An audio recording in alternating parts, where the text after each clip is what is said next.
I'm asking you, you're the president of Iran. I don't know such a thing. You are giving news which is very strange. So let me ask it a different way. If you did know that Osama bin Laden was in Tehran, would you show him hospitality? Would you expel him? Would you arrest him? I heard that Osama bin Laden is in Washington, D.C.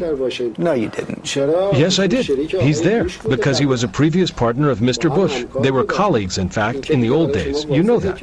They worked together. Mr. bin Laden never cooperated with Iran, but he cooperated with Mr. Bush. I'll ask one more time and then I'll let you go. If you knew that Osama bin Laden was in Tehran, which you say you don't, if you knew, would you expel him? Would you arrest him? Would you show him hospitality? Our borders are closed to the illegal entry of anyone. Anyone, whoever that may be. Whether it's the 3 American mountaineers, Mr. bin Laden, or anyone else, the borders are closed. Our position is clear. But you deny categorically that he's in Tehran today. He is not, Osama bin Laden is not in Tehran today? Rest assured that he's in Washington. I think there's a high chance he's there. I don't agree, but thank you for your time, Mr. President. In the beginning of the past century, beautiful mottos of freedom, human rights, and democracy created hopes for healing the deep wounds of the past. Today, however, not only those dreams are not realized, but memories, even at times more bitter than before, have been recorded in our history. As a result of the 2 world wars, the occupation of Palestine, the Korean and the Vietnam wars, the Iraq war against Iran, the occupation of Afghanistan and Iraq, as well as many wars in Africa, hundreds of millions of people were killed, wounded, or displaced. Terrorism, illicit drug production, poverty, and the social gaps have increased. The dictatorial and coup d'etat governments in Latin America committed unprecedented crimes with the support of the West. Instead of disarmament, the proliferation and stockpiling of nuclear, biological, and chemical weapons expanded, placing the world under a larger threat. As a result, apparently, the very same old goals of colonialists and the slave masters were pursued, but this time around with a new facade. The second cause for the failure of the existing world order and capitalism has to do with the current global management and its ruling structures. The League of Nations and after that the United Nations were established with the promise to bring about peace, security, and the realization of human rights, which in fact meant a global management. One can analyze the current system of governance of world affairs by examining 3 events. The first is the event of the 11th September 2001, which has indeed affected the entire world for almost a decade. We recall that at the time, suddenly the news of an attack on the Twin Towers was broadcast, using numerous footages of the incident. Almost all governments and known figures that mattered strongly condemned this incident. But then a propaganda machine came into full force.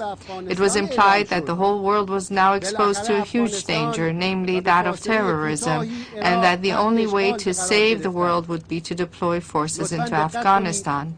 Eventually, Afghanistan and shortly thereafter, Iraq were occupied. Now, please take note. It was said that some 3,000 people were killed on September 11, for which we are all very saddened. Yet, up until now, in Afghanistan and Iraq, hundreds of thousands of people have been killed, millions wounded and displaced, and the conflict is still going on and expanding. In identifying those responsible behind the September 11 attack, terrorists. There were three viewpoints. First, that a very powerful and complex terrorist group able to successfully cross all layers of the American intelligence and security carried out the attack. This is the prevalent viewpoint, which has been supported mainly and advocated by American statesmen. Second, that some segments within the U.S. government orchestrated the attack to reverse the declining American economy and its grips on the Middle East in order to save the Zionist regime. The majority of the American people, as well as most nations and politicians around the world, agree with this view. Third, it was carried out by a terrorist group, but that the American government supported and took advantage of the situation. Apparently, this viewpoint has fewer proponents. The main evidence for this viewpoint links the incident with a few passports found in the huge volume of rubble and a video of an individual whose place of domicile was unknown, but it was announced that he had been involved in oil deals with some American officials. It was also covered up and said that due to the explosion and fire, no trace of suicide attackers was found. Regardless of each of these three viewpoints, there remain a few questions to be answered. First, would it not have been sensible that first a thorough investigation should have been conducted by independent groups to conclusively identify the elements involved in the attack and then map out a rational plan to take measures against them? Second, assuming the viewpoint of the American government, is it rational to launch a classic war through widespread deployment of troops that led to the death of hundreds of thousands of people to counter a terrorist group? Third, was it not possible to act the way Iran conducted the Rigi operations, fighting the Rigi terrorist group who killed and wounded 400 innocent people? In the Iranian operation, no innocent person was harmed. It is proposed that the United Nations set up an independent fact-finding group for ladies and gentlemen. I announce clearly that the occupation of other countries under the pretext of freedom and democracy is an unforgivable crime. The world needs the logic of compassion and justice and inclusive participation instead of the logic of force, domination, unilateralism, war, and humiliation. The world needs to be governed by virtuous people like the divine prophets. We have a responsibility to act. That's what's happened.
And these people, in the end, are just puppets of this force.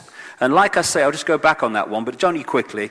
This is to emphasize the point that because of their genetic makeup and energetic makeup, and the way that I now begin to understand they're connected to this schism energy in terms of their perception, this is why they can do these things and have no emotional consequence whatsoever, because they appear to have a very low, at least low, sometimes non-existent level of empathy with the consequences for others of their actions. I'm sick of this, and I'll tell you why I'm sick of it, because while these pathetic, naive people, despite all the evidence before them, are looking the other way, oh no, it's just paranoia, while they're doing that, they are allowing these people to impose their will on my children and my life, and I'm not having it. And if people would just engage a few more brain cells, open the eyes and look, they will see the scale of fascism, no other word for it, that we are being subjected to today. And if you don't wake up and you go on looking the other way, well, the fascism just gets more, and eventually it'll dawn on you, and by then it will be too late. Don't look to me for sympathy when it happens, mate, because you got your chance now. Rise like lions after slumber in unvanquishable number. Shake your chains to earth like dew, which in sleep has fallen on you. Ye are many, they are few. When we figure that out, there goes their way of life.